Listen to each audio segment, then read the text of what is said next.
তোর নাম লিখতে জানো কয়টা বর্ণমালা লাগে, কয়টা অক্ষর লাগে? বলছে কেন তোর মনে নাই?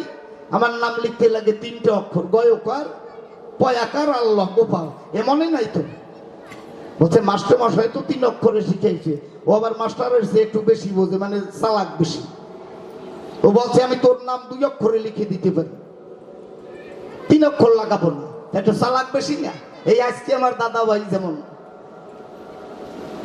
তা বলছে যে কেমন করে 2 অক্ষরে লিখবি? এখন ওই খাল পারে কাদার উপরে লিখছে গয়কার, একটু জায়গা ফাঁকা, এরপরে লিখছে ল, গয়কার আল্লাহ। তাহলে এইবার তোর নাম দেখ। এখন গোপাল বলতেছে এই আমার নাম হলো নাকি? এ তো গয়কার আল্লাহ গোল।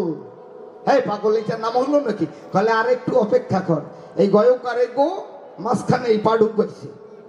হ্যাঁ, হারাদমের পা দিয়েছে মাঝখানে, পাশে ল, ডান পাশে ল, গয়কার পা ল, গোপাল নামের মধ্যে পাও ঢুকাই দিছে।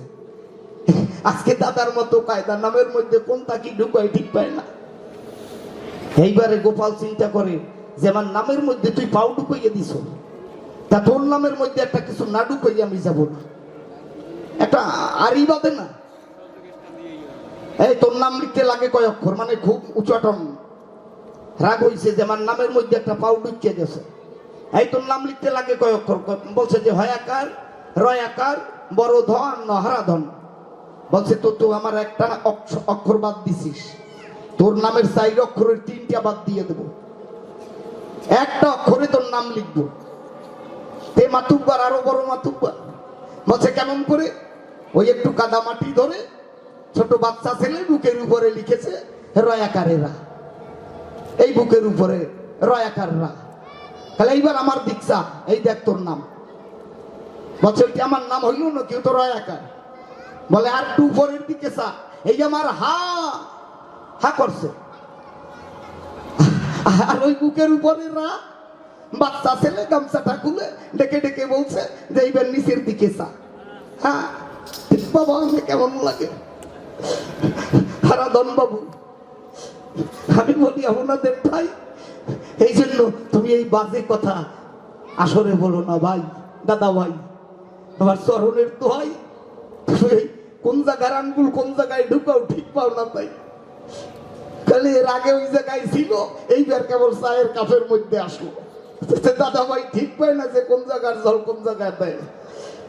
আমি করি বর্ণনা, প্রথমবারে ডাক দিয়ে বলেছে আপনাদের ধারে যে বৈষ্ণব আর মতুয়া, এর মধ্যে তুমি কেন বৈষ্ণবত্ব বাদ দিয়ে কি পাওয়ার তরে ওরা কান্দি গিয়ে ঝাঁপ দিলে হরিচাঁদের চরণে নাকি? এটা আমার এই প্রশ্ন ছিল নাকি?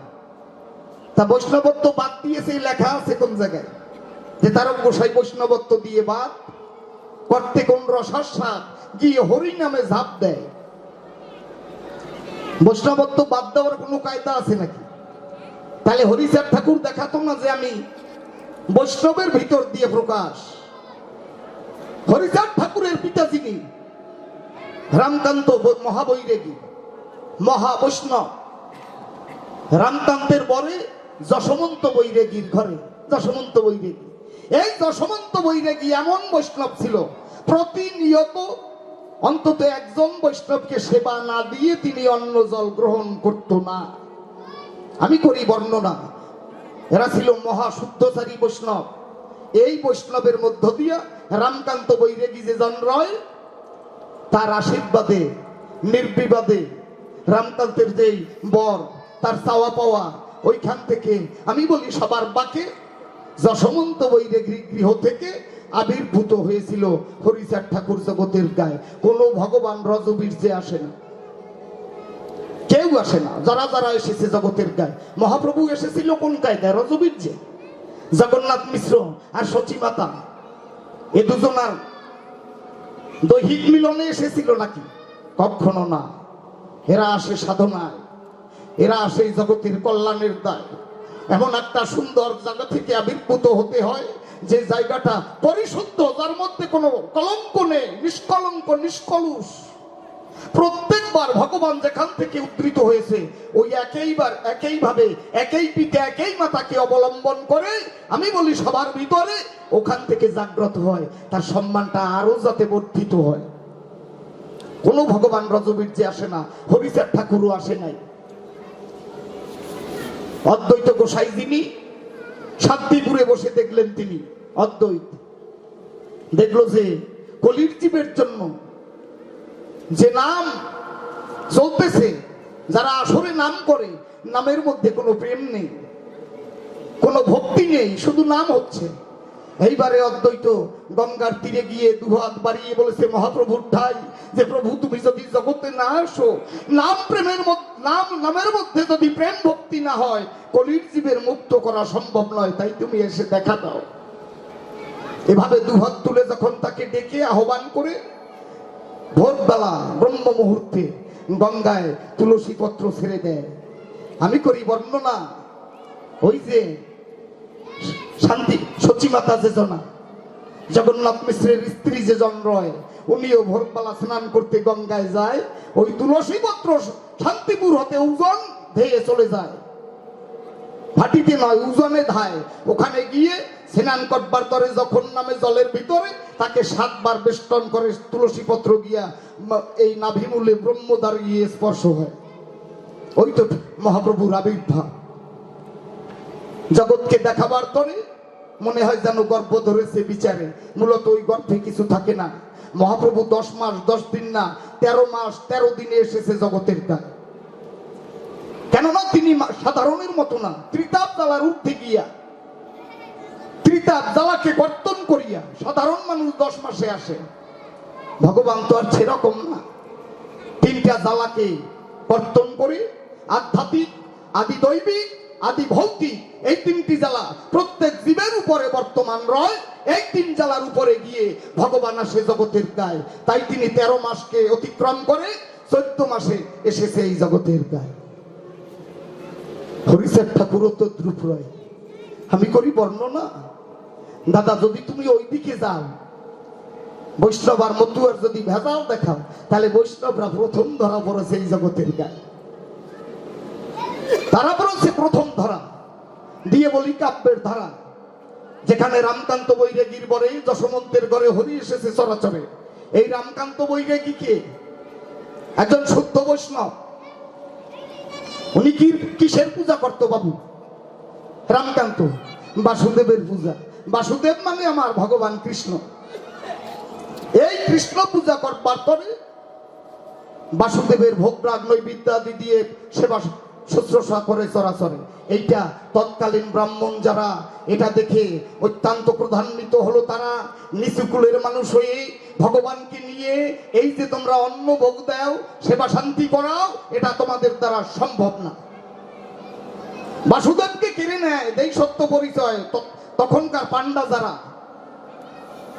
বর্ণ বৈষম্যবাদী ব্রাহ্মণ যারা, ব্রাহ্মণ তো না, ওদেরকে বাউন বলা হয়, আসল ব্রাহ্মণ না, দ্বিজ ব্রহ্ম জনাতি সব্রাহ্মণ। এই ব্রহ্ম জনাতি যিনি, তিনি হলো খাঁটি ব্রাহ্মণ। ব্রহ্মকে যিনি জানতে পারেন, ব্রহ্মকে যিনি হৃদয় ধারণ করেন, নবগুণ যার ভিতরে হয় বর্তমান, আমি বলি সবার ঠাই, সে যে জাতের, যে বংশের, যে কুলের হোক, সেই খাঁটি ব্রাহ্মণ। এছাড়া ওই বংশগত ব্রাহ্মণ, ওটা ব্রাহ্মণ না, ওটা বাউন। বংশে জন্মিছে বাউন, বংশেতে বাউন। কিন্তু ওই 9টা গুণ যদি না থাকে, সম, দম, তপ, শৌচ, আর্য, শান্তি, দয়া, ব্রহ্মকার্য, এগুলি যদি এই 9টা গুণের গুণান্বিত না হয়, সে কখনো ব্রাহ্মণ না। এই গুণে গুণান্বিত হয়েছিল লোকনাথ বাবা, এই গুণে গুণান্বিত হয়েছিল তৈলঙ্গ স্বামী, এই গুণে গুণান্বিত হয়েছিল মক্কার আব্দুল গফুর সাহেব, গফুর মিয়া, একজন মুসলমান। এই 3 জন ব্রাহ্মণ খুঁজে পেয়েছিল। আমি বলি আপনাদের ঠাই 5 জন্মের কথা বলেছিল মক্কার আব্দুল গফুর ভাই। তৈলঙ্গ গোস্বামী 3 জন্মের কথা বলল। এদের মধ্যে ব্রহ্ম বিরাজিত ছিল। তোমরা ওই বাউন আর ব্রাহ্মণ কখনো এক করো না, এ কখনো এক না। এজন্য ধরা পড়লো কারা?